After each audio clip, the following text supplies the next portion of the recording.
Hello everyone, greeting of the day. This is Sahireka. In this video, we are going to see about transducers. Transducers plays a very major role in industries. In all type of industries, it plays a very major role and a wide role. Before we are going to go for a transducer, we have to know what is a sensor. We should know the difference between a sensor and as well as a transducer. So, this is the content of my slide regarding this definition of sensor. Sensor, it is defined as it will give a response to the physical quality, light, sound, space, etc. Means, and it is going to convert it to easily readable format. Sensor means whatever stimulus in the environment, it is sensed by the sensor. That is known as sensor, and it is given as a readable format. Well, then what is a transducer? Transducer means it is going to convert, it is a device which converts one form of energy into another form. That is a non-electrical quantity to electrical quantity. That is your transducer. If you're going to see the block diagram of your transducer, this is the block diagram of the transducer. The transducer is having the sensor within it. So first one is the sensing element and the next is your transduction element. Sensing element is nothing but the sensor. It is taking the output, taking the input from the environment. Transduction element is where my quantities, means the non-electrical quantity is converted to electrical quantity. That is known as my transduction element. So this is the block diagram of your transducer. It consists of sensing element and as well as your transduction element.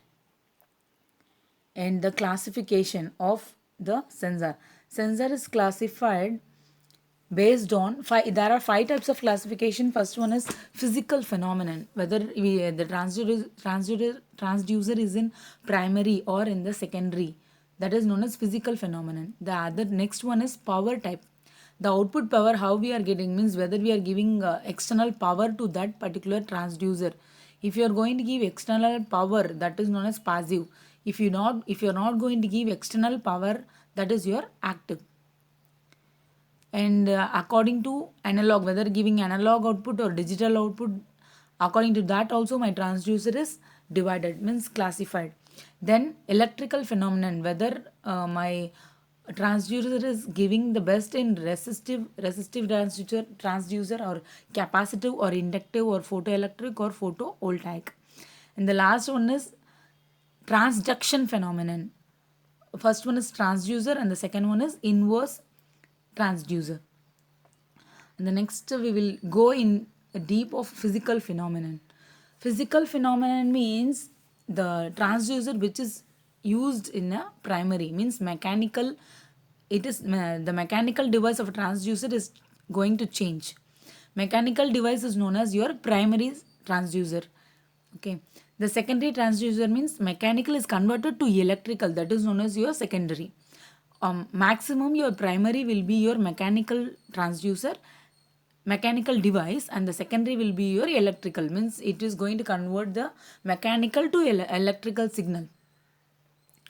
If you're going to see, this is your Bourdon tube where my pressure is converted. Okay, so in this one, if you're going to see, this is mechanical, this is my primary transducer. If I'm going to convert this particular mechanical output to a LVDT. LVDT is nothing but linear variable differential transformer. If you're going to convert that one, that will convert, means mechanical displacement is converted to electrical. So this is your primary, means mechanical. This is your mechanical. If you're going to see the primary, this is both primary and as well as secondary transducer. The Bourdon tube is connected to the LVDT. So initially it is of mechanical and then it is given to LVDT, which is converting the mechanical output to electrical. So this is your primary and as well as your secondary transducer. The explanation what I have given, it is there here. The Bourdon tube is in the primary and LVDT is in the secondary. Bourdon tube, it is used to measure very high pressure. This Bourdon tubes are used for measuring very high pressure. And next is your power type. According to power, if you're going to see, I can able to classify as passive transducers and as well as your active transducer. External supply, if I'm going to give, that is known as my passive transducer.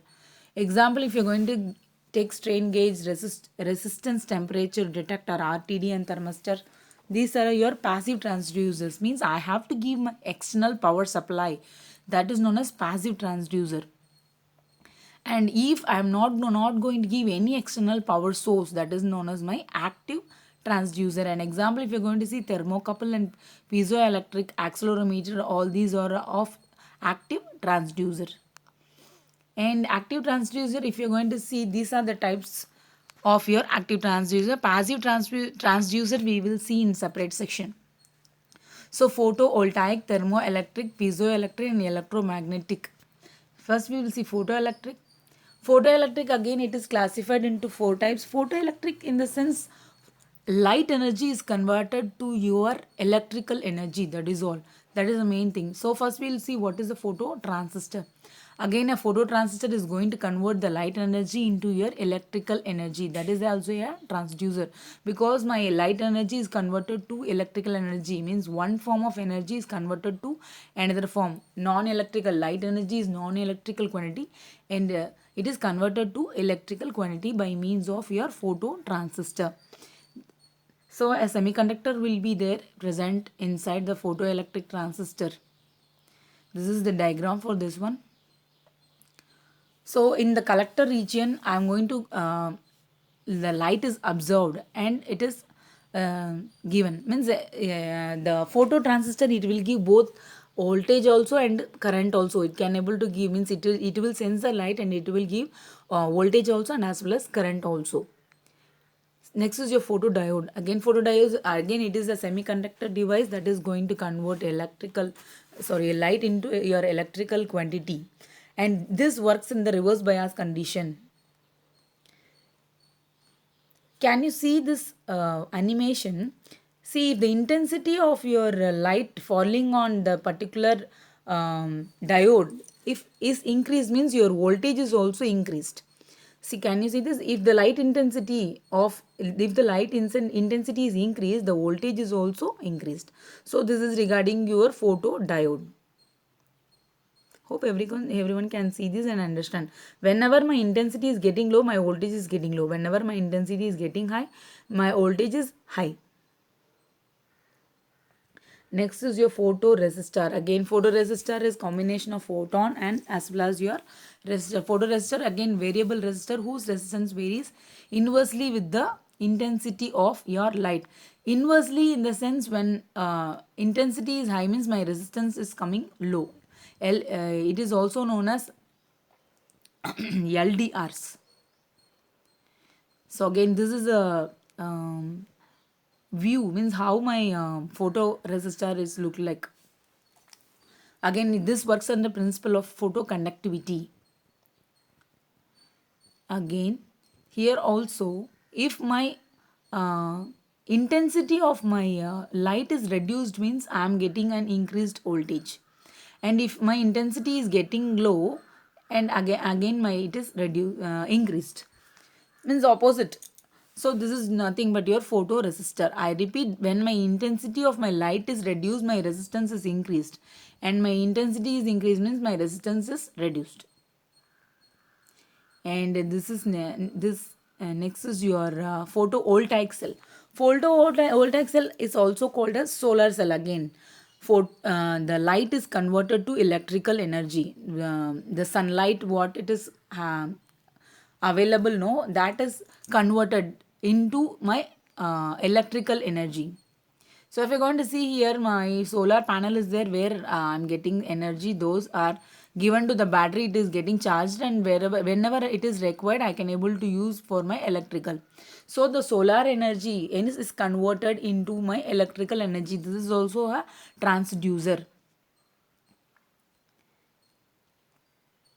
This is also a transducer. And next, in active transducer, we have seen only photoelectric. Next is your thermoelectric. Thermoelectric, it is of two types. One is your resistive RTD and as well as your thermocouple RTD. RTD is nothing but resistance temperature detector. It is also known as RTD. where you are going to measure the temperature. So two dissimilar metals will be joined together in one particular point, and if you're going to increase the temperature, you'll be getting an EMF. So this RTD is used for measuring the temperature. Okay. So again, non-electrical electrical quantity is converted to electrical quantity. This is nothing but your RTD, resistance temperature detector. And next is your thermocouple. Again, this is your thermocouple. Thermocouple means two dissimilar metals are joined together. Okay, and this thermocouple, it consists of two wires. It is joined together, and when it is going to be heated, it works under Seebeck effect. This Seebeck effect gives an amount of energy, means EMF generated. The amount of EMF generated is different for different combination of your metals. Whatever metals you are going to use for the construction of this particular thermocouple, according to that your EMF will be differing. Right? So can you able to see, if my temperature is going to increase at that particular point, my voltage also increases. If my temperature decreases, my voltage also decreases. This is regarding your Seebeck effect and as well as your thermocouple. And next is your piezoelectric effect. Piezoelectric effect is nothing but the piezoelectric transducer. So when pressure is going to increase, when I'm going to increase my pressure, my voltage is going to increase. Can you able to see, means mechanical stress. Mechanical stress is converted to your voltage. So mechanical stress, if I'm going to increase my pressure, I'm getting my voltage as an output. Again, pressure is converted to your electrical quantity. This is also your what is it, transducer. And next is your analog and digital transducer. If I'm going to get my output as an analog, the first one, if you're going to see analog transducer, I'm getting my output in the analog form. And the second one, if you're going to see, it is a digital transducer, because I'm getting an output in a digital format. So it is a digital form. And transducer is nothing but converting electrical to non-electrical is known as transducer. And inverse form, if an electrical to non-electrical, that is known as your inverse transducer. I repeat, transducer means non-electrical to electrical, and inverse transducer means electrical, non-electrical to electrical. And this is regarding your inverse transducer. Piezoelectric effect. Piezoelectric effect means the effect when pressure is going to be given to that particular metal, semiconductor. Piezoelectric material, if you're going to give pressure, you'll be getting an output, right? This, it will act as an inverse transducer also. And this is all my reference. And thank you.